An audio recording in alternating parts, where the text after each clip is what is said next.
Globalno učenje in ozaveščanje javnosti je pa pomembno, zaradi tega, da ljudje se zavedajo v Sloveniji, da to, kar se tu dogaja, ima posledice navzven ter obratno.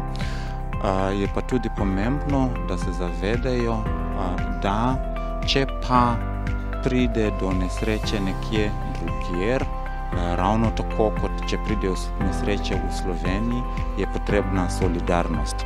Vse naša vrednota pridejo v poštev in zato, da ljudje razumejo pravzaprav, zakaj morajo prispevati za razvojno sodelovanje, moramo okrepiti vse aktivnosti v zvezi z razvojnim sodelovanjem in globalnim učenjem, pa seveda ustrezno to financirati.